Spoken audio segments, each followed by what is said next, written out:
नमस्कार, आप देख रहे हैं मातृभूमि। मैं आपके साथ शोभना यादव। एकदम नए अंदाज में आज हम मातृभूमि आपके सामने लेकर आए हैं और मातृभूमि की शुरुआत करेंगे बड़ी खबर से। भड़काऊ बयान के मामले में आज दिल्ली पुलिस ने 33 लोगों के खिलाफ जो एफआईआर दर्ज की है उस पर असदुद्दीन ओवैसी ने सवाल उठा दिए हैं।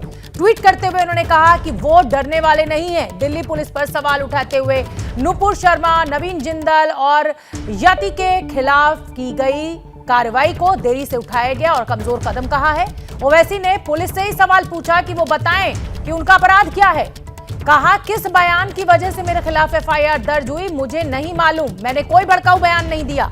असदुद्दीन ओवैसी जो एफआईआर दिल्ली पुलिस ने दर्ज की है, नुपुर शर्मा और नवीन जिंदल पर कमजोर कार्रवाई की गई है, ये भी कह रहे हैं असदुद्दीन ओवैसी। लगातार वो ट्वीट कर हमला बोल रहे हैं। दिल्ली पुलिस से पूछ रहे हैं कि मुझे बताएं कि मेरे ऊपर जो एफआईआर हुई है वो किस बयान को लेकर हुई है, मुझे कोई मालूमात नहीं है इसको लेकर। और आप देख सकते हैं एक के बाद एक ट्वीट, 10 से 11 ट्वीट एक के बाद एक क्रमवार तरीके से असदुद्दीन ओवैसी ने किए। ये नहीं बताया गया है कि मेरा अपराध क्या है। ये वो सवाल जो असदुद्दीन ओवैसी उठा रहे हैं इस एफआईआर को लेकर, मेरे किस बयान की वजह से ये एफआईआर दर्ज की गई नहीं मालूम, मुझे कोई जानकारी नहीं दी गई। दिल्ली पुलिस बैलेंसवाद में फंसी हुई है, यह भी आरोप लगा दिया दिल्ली पुलिस के ऊपर। हिंदुत्व संगठनों में नफरती भाषण को बढ़ावा देने की संस्कृति का जिक्र भी किया उन्होंने। एफआईआर को लेकर अपने वकीलों से मैं सलाह लूंगा, ये सब कुछ ट्वीट कर असदुद्दीन ओवैसी ने लिखा। पुलिस की एफआईआर से मैं डरने वाला नहीं हूं, यह भी कह रहे हैं असदुद्दीन ओवैसी। भड़काऊ भाषण और उसकी आलोचना करने की बराबरी ना हो, मतलब असदुद्दीन ओवैसी कह रहे हैं कि जो भड़काऊ भाषण दिया गया उसकी जो आलोचना मैंने की उसको आप एक साथ उसकी तुलना नहीं कर सकते हैं। तो एफआईआर दर्ज करने को लेकर असदुद्दीन ओवैसी कह रहे हैं कि साहब मुझे तो जानकारी नहीं है कि मेरे ऊपर किस बात पर एफआईआर दर्ज की गई है, कौन सा बयान ऐसा मैंने दे दिया। देश में दो धर्मों के बीच का माहौल बिगाड़ने, समाज में हिंसा के लिए उकसाने के मामले पर दिल्ली में आज बड़ा एक्शन लिया गया। दिल्ली पुलिस की स्पेशल सेल की ओर से 2 एफआईआर दर्ज की गई, जिसमें वो तमाम बड़े चेहरे हैं जो पिछले कुछ दिनों से विवादों के केंद्र में हैं। विवादित बयान के चलते देश विदेश तक चर्चा में रही नुपुर शर्मा का भी नाम है, तो उनके भी नाम है जो कल तक नुपुर शर्मा के बहाने बीजेपी पर हमलावर थे।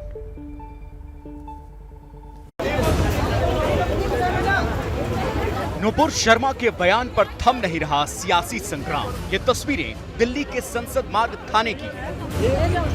आराम से। जहां एआईएमआईएम की महिला कार्यकर्ताओं ने प्रदर्शन किया और फिर उन्हें हिरासत में भी लिया गया। सड़कों पर इस बवाल के पीछे नेताओं की ओर से दिए जा रहे भड़काऊ बयान हैं। भड़काऊ बयान पर लगाम लगाने के लिए अब सस्पेंशन से आगे का एक्शन शुरू हो चुका है। बीजेपी प्रवक्ता नुपुर शर्मा के खिलाफ एफआईआर दर्ज हो चुकी है और एफआईआर में सिर्फ एक नुपुर का नाम नहीं बल्कि कुल 33 लोगों के नाम हैं। दिल्ली पुलिस स्पेशल सेल की साइबर यूनिट ने कुल 2 एफआईआर दर्ज की है। पहली एफआईआर में बीजेपी नेता नुपुर शर्मा का नाम है, तो दूसरी एफआईआर में असदुद्दीन ओवैसी समेत 32 लोगों के नाम शामिल हैं। धार्मिक और सामाजिक सद्भाव बिगाड़ने के आरोप में दर्ज की गई एफआईआर में कुल 33 चेहरे हैं। उनमें से कुछ बड़े चेहरों पर एक नजर डालिए। बीजेपी की पूर्व प्रवक्ता नुपुर शर्मा और नवीन जिंदल, तो इनके अलावा शादाब चौहान, सबा नकवी, मौलाना मुफ्ती नदीम, अब्दुल रहमान, गुलजार अंसारी, अनिल कुमार मीणा, पूजा शकुन पांडे, तो एआईएमआईएम सांसद असदुद्दीन ओवैसी और यति नरसिंहानंद का भी नाम शामिल है। आईपीसी की 3 धाराओं में यह केस दर्ज किया गया है। अब एक एक कर उन धाराओं के बारे में जानिए। आईपीसी 153 दंगे के लिए उकसाने का काम।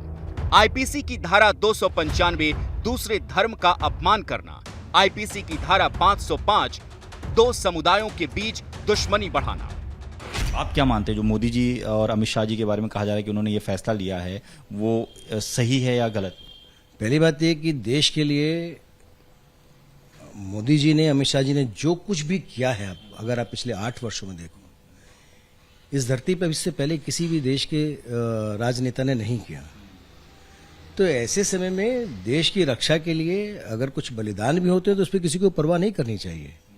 जिन नेताओं के बयान पर धार्मिक सौहार्द बिगाड़ने, और जिनके चलते देश विदेश तक हंगामा मचने के आरोप हैं। पुलिस अब उन लोगों पर सख्त हो गई है, लेकिन बीजेपी की सरकार पर राजनीतिक हमले भी हो रहे हैं। एक्शन में देरी के आरोप लग रहे हैं। आखिर राष्ट्रीय प्रवक्ता क्या होता है? यदि इनके विचार फ्रिंज एलिमेंट की श्रेणी में आते हैं तो क्या जवाबदारी नड्डा जी की नहीं है? क्या भारत सरकार की नहीं है? क्या प्रधानमंत्री और गृह मंत्री जी की नहीं है? हम लोग जब आपत्ति कर रहे थे, भारत के लोग लिबरल, उनकी बात पर आपको असर नहीं हुआ। अरब देशों की बात पर आपको इतना इनकी चोट लग गई। तो स्पेशल सेल की साइबर यूनिट ने ये एफआईआर दर्ज की है। जितने भी तमाम वो नेता, चाहे वो हिंदू पक्ष से हो, चाहे वो मुसलमान पक्ष से हो, किसी भी राजनीतिक दल के हो, इस बात की चिंता ना करते हुए दिल्ली पुलिस ने ये एफआईआर दर्ज कर ली है। मेरे साथ मोहम्मद फरहान जुड़ रहे हैं, एआईएमआईएम के प्रवक्ता हैं। असदुद्दीन ओवैसी साहब जिस तेजी से ये कहने में जुटे हुए हैं अपने ट्वीट्स के जरिए कि ये एफआईआर गलत दर्ज की गई है, ऐसा उन्होंने कुछ नहीं कहा है। तो एक बार उनसे जानकारी ले लेते हैं। मोहम्मद फरहान साहब, असदुद्दीन ओवैसी कह रहे हैं कि ये गलत एफआईआर दर्ज की गई है, तो क्या पुलिस की कार्रवाई पर ही सवाल उठा रही है एआईएमआईएम?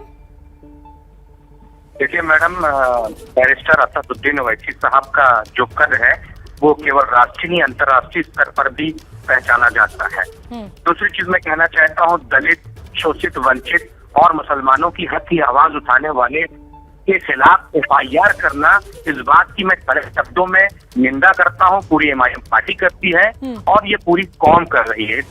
ये जो एफआईआर हुई है बिल्कुल गलत हुई है। देश के प्रधानमंत्री को लेकर कुछ भी कह देना, किसी भी तरीके का आरोप लगा देना, क्या इसको आप सही मानते हैं? अगर नुपुर शर्मा कुछ कहती हैं, हाँ, अगर नुपुर शर्मा कोई बयान दे रही हैं मोहम्मद फरहान, तो क्या जरूरी है कि पूरी एक कम्युनिटी को टारगेट किया जाए, सरकार के नाम पर प्रधानमंत्री मोदी को टारगेट किया जाए? आज देखिए मैडम, मैं आपको बताना चाहता हूँ कि आज देश में जो सेकुलर बन के नेता टहल रहे थे या जो सेकुलर जमात की पार्टियां थी वो सब बेनकाब हो गई हैं। आज पूरे देश में अगर मजबूत विपक्ष की भूमिका निभा रहा है तो वो एमआईएम पार्टी और बैरिस्टर असदुद्दीन ओवैसी साहब निभा रहे हैं। तो आप ये बताइए, बैरिस्टर असदुद्दीन ओवैसी साहब ने आज तक जितनी भी बातें की हैं कानून के दायरे में और संविधान के दायरे में रहकर की हैं, उन्होंने कोई अनारगल बातें नहीं की हैं। जिसके खिलाफ आपको एफआईआर करनी थी, आपने उसके खिलाफ एफआईआर नहीं की, कर दी है। आपको जानकारी नहीं है? महाराष्ट्र में भी दर्ज हो चुकी है एफआईआर और दिल्ली पुलिस ने भी दर्ज कर ली है नुपुर शर्मा के खिलाफ। मैडम पूरी बात तो सुन ले, मुझे अपनी बात कंप्लीट करने दें। जिसके खिलाफ एफआईआर दर्ज करनी चाहिए थी, आपने उसमें 10 दिन लगाए, नहीं हो पाई। उसके बाद जब एफआईआर हुई तो आप उसे गिरफ्तार करने में देरी कर रहे हैं। और दूसरी चीज, नुपुर शर्मा ने जी देश के नाम को खराब करने अब वो रहने दीजिए, किसने किसके नाम को खराब किया वो पुलिस अपनी जांच करेगी। बीजेपी ने ऑलरेडी निकाल दिया है, 6 साल के लिए निष्कासित कर दिया है, ये काम आगे बढ़ेगा। लेकिन मैं आपको बता दूं कि दिल्ली पुलिस की डीसीपी सुमन नलवा ने जानकारी दी है कि किस वजह से और किन किन लोगों के खिलाफ ये बड़ी एफआईआर दर्ज की गई है। 2 एफआईआर रजिस्टर हुई हैं कल। ये उन लोगों के खिलाफ हैं जो इंटरनेट के ऊपर, सोशल मीडिया के ऊपर, पब्लिक फोरम के ऊपर कुछ ऐसे कमेंट्स पास कर रहे थे जिसमें लग रहा था कि इससे रिलीजियस हेट्रेडनेस और एक पब्लिक ट्रैंक्विलिटी है उसके ऊपर बहुत इफेक्ट हो रहा है। नुपुर शर्मा है उनका है, नवीन जिंदल है उनका है, और बहुत सारे अन्य लोग हैं जो आप सब जानते हैं जो सोशल मीडिया पर बहुत वेनम स्प्यू कर रहे हैं, तो उन सब के खिलाफ किया गया है। एक सवाल ये भी है, नुपुर शर्मा ने जो बयान था काफ़ी दिनों पहले दिया था, करीब 2 हफ्ते पहले, इतना समय लग गया एफआईआर दर्ज करने में। अगर कंटेंट इस तरीके का था कि वो प्रोवोक कर रहा था तो इतना समय क्यों लगा? इसको हम एनालाइज कर रहे थे। The team which was there that was analysing it कि उसका क्या इम्पैक्ट हो रहा है, और उसके बाद लीगल एक्शन ले लिया गया है। तो क्या जो सोशल मीडिया प्लेटफॉर्म है ट्विटर और उनको भी नोटिस दिया जाएगा, उनसे जानकारी ली जाएगी? बिल्कुल, जो सोशल मीडिया के ऊपर जो ये हेट मैसेजेस चल रहे हैं उसके लिए जितने भी इंटरमीडियरी हैं सोशल मीडिया के, उन सबको नोटिस दिया जाएगा। वो that is a part of investigation. तो इन्वेस्टिगेशन को देखते हुए जो भी प्रोसेस है वो अपनाया जाएगा। क्या नुपुर शर्मा और ओवैसी, क्या इनको भी नोटिस दिया गया है पूछताछ में शामिल होने के लिए? अभी तक कुछ कहा गया है? अभी ऑनगोइंग इन्वेस्टिगेशन है, इसके ऊपर मैं कमेंट नहीं करना चाहूँगी। सिर्फ यही इन्फॉर्मेशन देना चाहूँगी कि जो भी लोग सोशल मीडिया के ऊपर गंदगी फैला रहे हैं, गलत कमेंट्स लिख रहे हैं, उनको बीवेयर रहना चाहिए। वी आर वॉचिंग, और किसी ने भी अगर ऐसा एक कम्युनल डिसहार्मनी फैलाने की कोशिश की तो उसके ऊपर लीगल एक्शन लिया जाएगा।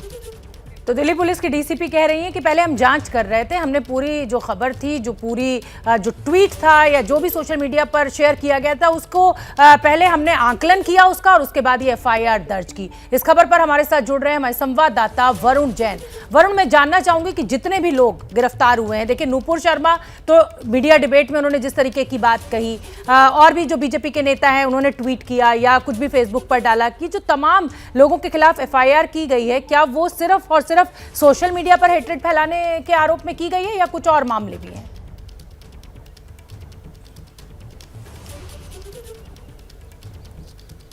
देखिए, बिल्कुल दिल्ली पुलिस के अधिकारियों ने साफ किया है कि जब नुपुर शर्मा ने विवादित बयान दिया था, उसके बाद से ही दिल्ली पुलिस ने कमर कस ली थी। वो नज़र रख रही थी सोशल मीडिया पर कि किस तरीके से डिबेट्स के अंदर या फिर सोशल मीडिया पर, ट्विटर पर, फेसबुक पर इस तरह के कौन पोस्ट कर रहा है जिससे जो धार्मिक भावनाएं हैं वो आहत होती है। दो समुदाय के बीच में जो रंजिश है या फिर लकीर है वो बढ़ रही है, वो नज़र रखनी शुरू कर दी थी। ना सिर्फ नुपुर या बड़े नेताओं पर, पूरे सोशल मीडिया प्लेटफॉर्म पर ही दिल्ली पुलिस की कोशिश है नज़र रखी जाए, जिससे कि इस तरह की जो घटनाएं हो रही हैं, इस तरह के जो कमेंट्स और इस तरह के जो बयान आ रहे हैं वो आने बंद, और उसी को सख्ती बरतने के लिए पुलिस ने अब जाकर 2 एफआईआर दर्ज की नुपुर शर्मा के खिलाफ। जो एफआईआर है उसमें तो ये आईपीसी 153 जो मेरे पास कागज मौजूद है, सौहार्द बिगाड़ने के इरादे से उकसाना, आईपीसी 295 किसी धर्म का अपमान करना, आईपीसी 505 दो समुदायों के बीच दुश्मनी पैदा करना। क्या ये बेलेबल ऑफेंस है? इसमें गिरफ्तारी हो जाती है या क्या रहेगी अब आगे पुलिस की कार्रवाई? देखिए, इसमें जो आईपीसी 153 और 505 है ये तो बेलेबल है, लेकिन आईपीसी 295 किसी वर्ग के धर्म का अपमान करना ये नॉन बेलेबल ऑफेंस है। तो दिल्ली पुलिस के अधिकारियों ने कहा है कि उन्होंने अब सोशल मीडिया को भी जो समन है वो दिया जाएगा, उनसे पूरी डिटेल ली जाएगी कि जो ये सोशल मीडिया अकाउंट है एक्चुअल में किसके नाम पर है, क्योंकि ये एक प्रोसेस होता है जांच का कि सोशल मीडिया से पोस्ट किए गए हैं उनकी आइडेंटिटी को डॉक्यूमेंटली पुलिस एस्टेब्लिश करेगी, और उसके बाद इन सबको नोटिस दिया जाएगा, पूछताछ के लिए बुलाया जाएगा। और मुमकिन है कि जिस तरीके से जो पोस्ट सोशल मीडिया पर सबके सामने है, जग जाहिर है पुलिस गिरफ्तारी भी करे, और क्योंकि इसके अंदर एक सेक्शन नॉन बेलेबल सेक्शन है, तो कहीं ना कहीं जो भी नाम एफआईआर के अंदर दर्ज हैं उनके जो कंटेंट है वो सोशल मीडिया पर अवेलेबल है, तो उनकी मुश्किलें आने वाले दिनों में वाकई में बढ़ने वाली है। जी, बहुत बहुत धन्यवाद वरुण जैन इस पूरी जानकारी के लिए। तो दिल्ली पुलिस ने अब एफआईआर दर्ज कर ली है और पूरी जांच के बाद ही कार्रवाई आगे बढ़ेगी। कुछ धाराएं हैं जिसमें बेल मिल सकती है, कुछ धाराएं ऐसी हैं जिसमें गिरफ्तारी के बाद कोई बेल का प्रोविजन नहीं। और बात कानपुर हिंसा की कर लेते हैं। कानपुर हिंसा को लगभग 1 हफ्ता बीत चुका है और इस दौरान हिंसा को लेकर अपनी अपनी कहानी कही जा रही है, लेकिन कानपुर हिंसा की नई तस्वीर कुछ और ही कह रही है। क्या है कानपुर हिंसा का पूरा सच और क्या है कल जुमे की नमाज के लिए प्रशासन की तैयारी? देखिए कानपुर से एबीपी न्यूज संवाददाता अजय दुबे की एक्सक्लूसिव रिपोर्ट। 3 जून को कानपुर की सड़कों पर जो कोहराम मचा, ये उसकी सबसे ताजा तस्वीरें हैं। सीसीटीवी कैमरे में कैद हुई इन तस्वीरों में साफ दिख रहा है कि उपद्रवियों ने किस तरह से हिंसा फैलाई। अब तक 54 लोगों की गिरफ्तारी हुई है, लेकिन सीसीटीवी की इन तस्वीरों ने कहानी को बदल कर रख दिया है। 4.5 मिनट के वीडियो के एक हिस्से में छोटे छोटे बच्चे भी पत्थर चलाते नजर आ रहे हैं। साफ है कि इस तोड़फोड़ और पथराव में सबसे आगे बच्चों को रखा गया, यानी बच्चों को ढाल बनाकर हिंसा की साजिश रची गई। उधर कानपुर के जिस चंदेश्वर हाता से हिंसा की शुरुआत हुई थी, वहां आज ये नया पोस्टर नजर आ रहा है, जिस पर सबकी निगाहें ठहर गईं, जिस पर लिखा है पलायन नहीं पराक्रम करेंगे। कानपुर की पत्थरबाजी घटना को अब लगभग 1 हफ्ता गुजरने को आया है। तमाम पोस्टर बैनर चर्चा में बने हुए हैं। ऐसे ही एक पोस्टर है जो बेहद चर्चा में है, चंद्रेश्वर हाता, जिसकी चर्चा कल जोरदार थी, पलायन को लेकर चर्चा थी। उसके बाहर अब ये एक नया पोस्टर इस हाते में रहने वाले लोगों ने लगाया, जिस पोस्टर में लिखा है पलायन नहीं पराक्रम करेंगे, और भगवान नरसिंह की तस्वीर दिखाई दे रही है। इस हाते में जो लोग रहते हैं उनकी तरफ से बताया जाता है कि हाते के आसपास जो ऊंची इमारतें हैं वहाँ पर से पत्थरबाजी, उनको परेशान करने का घटनाक्रम लगातार होता रहता है। इसको लेकर मीडिया रिपोर्ट्स हुई कि हाते से पलायन हुआ है, लेकिन कल जब एबीपी न्यूज़ के संग इस इलाके के अधिकारी राहुल मिठास छाते में पहुंचे, लोगों से बात की, लोगों ने स्पष्ट किया कि किसी भी तरह का पलायन नहीं हुआ है। पलायन कल तक ना होने की चर्चा हुई, अब पोस्टर लगा दिया गया जिसमें लिखा गया है पलायन नहीं पराक्रम हो। कानपुर में पिछले शुक्रवार को हिंसा हुई थी। कल जुमे को देखते हुए प्रशासन अलर्ट पर है। कानपुर में कई संवेदनशील इलाकों में ड्रोन से भी निगरानी की जा रही है।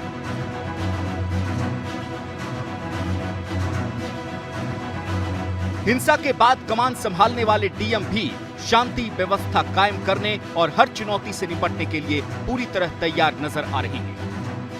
फोकस ये रहेगा कि जो शहर में शांति व्यवस्था और जो अमन चैन का माहौल है उसको सुनिश्चित किया जाए, और बाकी जो अन्य बिंदुओं के संबंध में है, चूँकि अभी मैं हाल में ही ज्वाइन किया हूँ, तो हमारे जो अधिकारीगण हैं उसके संबंध में बातचीत करके आगे की कार्रवाई करेंगे। कानपुर कमिश्नर ने सुरक्षा को लेकर सीनियर पुलिस अधिकारियों के साथ बैठक भी की है। कानपुर शहर की बात करें तो शहर में पीएसी की 6 और दूसरे सुरक्षा बलों की 4 कंपनियां तैनात हैं। उधर कल जुमे को देखते हुए सुन्नी उलेमा काउंसिल ने भी सभी मस्जिदों को चिट्ठी लिखकर कहा है कि युवाओं को मस्जिद से सीधे घर जाने के लिए कहा जाए। रब नहीं सिखाता आपस में बैर रखना, हिंदी हम वतन हिंदुस्तान हमारा। कानपुर के उन तमाम मौजूद बासिंदगान से आपके चैनल के जरिए ये अपील करना चाहते हैं कि जो गुजर गया वो गुजर गया, आगे हमारे शहर के अमन अमान को कोई आँच ना आए। कुल मिलाकर हर किसी की कोशिश यही है कि पिछले शुक्रवार को कानपुर की सड़कों पर जो संग्राम देखने को मिला वो दोबारा न हो सके। कानपुर हिंसा के मुख्य आरोपी जफर हयात से कानपुर पुलिस ने पूछताछ की है। उधर एसआईटी हिंसा की साजिश के साथ साथ विदेश से फंडिंग का फंडा भी क्लियर करना चाह रही है। सूत्रों के मुताबिक फंडिंग की जांच में ईडी की एंट्री भी हो सकती है। तो देखिए, पोस्टर से पराक्रम का ऐलान किया जा रहा है और कहा जा रहा है कि हम पलायन नहीं करेंगे, पराक्रम दिखाएंगे। लेकिन इसी बीच बड़ी खबर आ रही है, और बड़ी खबर ये कि शांति कायम रखने के लिए कानपुर पुलिस ने आज एक बड़ा फैसला लिया है। कमिश्नर की अध्यक्षता में एक बड़ी बैठक बुलाई गई थी और अब शहर में धारा 144 लगा दिया गया है। जुलूस निकालने और भीड़ लगाने पर प्रतिबंध होगा। यानी कानपुर पुलिस ने शहर में धारा 144 लगाई। आपको याद होगा कि पिछले जुम्मे को नमाज के बाद अचानक कानपुर में हिंसा भड़क गई थी, और इसीलिए अब कल क्योंकि जुम्मा है, इसी को देखते हुए एहतियाती कदम उठाते हुए ये सुरक्षा व्यवस्था को कड़ा किया गया है। धारा 144 कानपुर में लगा दी गई है। मेरे साथ मेरे सहयोगी अजय दुबे ज्यादा जानकारी लिए हुए जुड़ रहे हैं। अजय दुबे, क्या पूरे कानपुर शहर में धारा 144 लगा दी गई है, या जिस इलाके में ये हिंसा भड़की थी सिर्फ वहां धारा 144 लगाई गई है? देखिए, धारा 144 को लेकर स्थिति अभी पूरी तरीके से स्पष्ट नहीं है। बैठक, महत्वपूर्ण बात यह है कि जो बैठक पुलिस कमिश्नर की हुई उसमें तमाम जो महत्वपूर्ण चेहरे इस पूरे प्रकरण में पुलिस की तरफ से थे, चाहे वो जो ज्वाइंट सीपी हो राहुल मिठास अधिकारी हो, इसके अलावा जो इस पूरे मामले में एसआईटी देख रहे त्रिभुवन वो हो, ये तमाम लोग मौजूद थे। महत्वपूर्ण चर्चा हुई इंतजामों को लेकर। क्या सुरक्षा बल जो अभी शहर में मौजूद है, बाहर से एक हफ्ते पहले हुई घटना के बाद जो बुलाया गया था, क्या वो पर्याप्त है और बुलाने की जरूरत है, क्या और सुरक्षा कर्मियों की जरूरत पड़ेगी? इन सब बातों को लेकर चर्चा हुई। कल का दिन बेहद महत्वपूर्ण है। कोई चूक जो है प्रशासन अपनी तरफ से करना नहीं चाहता। एहतियातन अलर्ट पर रखा गया है। जो आरएफ की टीमें हैं, जो पीएसी की टीमें हैं, जिन इलाकों में ये पूरा घटनाक्रम पत्थरबाजी का हुआ, उन इलाकों में डिप्लॉय की हुई है। लगभग हर दिन अब तक जो है हमने देखा फ्लैग मार्च होता रहा। फ्लैग मार्च में तमाम जो ये पुलिस के अधिकारी थे, तमाम जो सुरक्षा के अधिकारी थे, वो अधिकारी दिखाई दिए जो गलियों के अंदर जाकर ये मेक श्योर कर रहे थे कि शांति बहाली बनी रहे। तो कल एक बड़ी परीक्षा रहेगी। कल क्योंकि जिस तरीके से जुमे का दिन है, धार्मिक जो नेता है जी, धार्मिक नेताओं ने अपनी तरफ से शांति की अपील की। बिल्कुल अजय दुबे, जिस शब्द का जिक्र धार्मिक नेता, ये बहुत बड़ी जिम्मेदारी वाले लोग होते हैं। इसलिए क्योंकि आप सुरक्षा व्यवस्था कितनी भी कड़ी कर लीजिए, लेकिन ये क्योंकि अपने समुदाय को जिसे कहें लीड करते हैं, तो इसलिए अगर ये धार्मिक नेता अपने समाज से अपील करते हैं कि इस तरीके की किसी भी घटना को रोकना है, तो कहीं ना कहीं एक बड़ा संदेश जाता है। क्या इन धार्मिक नेताओं से भी पुलिस ने बातचीत की है कि ये दोनों ही समुदाय जो हैं वो संयम बना के रखें कल जुमे की नमाज के बाद?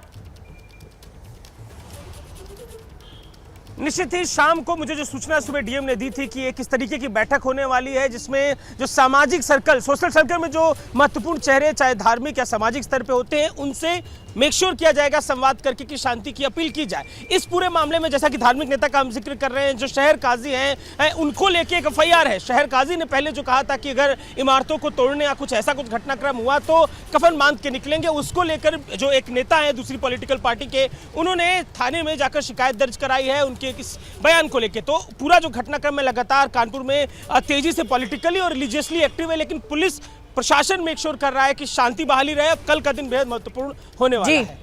बहुत बहुत धन्यवाद अजय दुबे। और नजर बना के रखिए क्योंकि कल जुमे की नमाज है और पिछली बार जुमे की नमाज के बाद ही हालात अचानक वहां खराब हो गए थे कानपुर में। कानपुर के जिला प्रशासन का दावा है कि हालात को पूरी तरह काबू में रखने के लिए हर तरह के प्रयास किए जा रहे हैं। कानपुर के डीएम विशाल जी ने एबीपी न्यूज से कहा कि लगातार सभी पक्षों से बातचीत भी की जा रही है।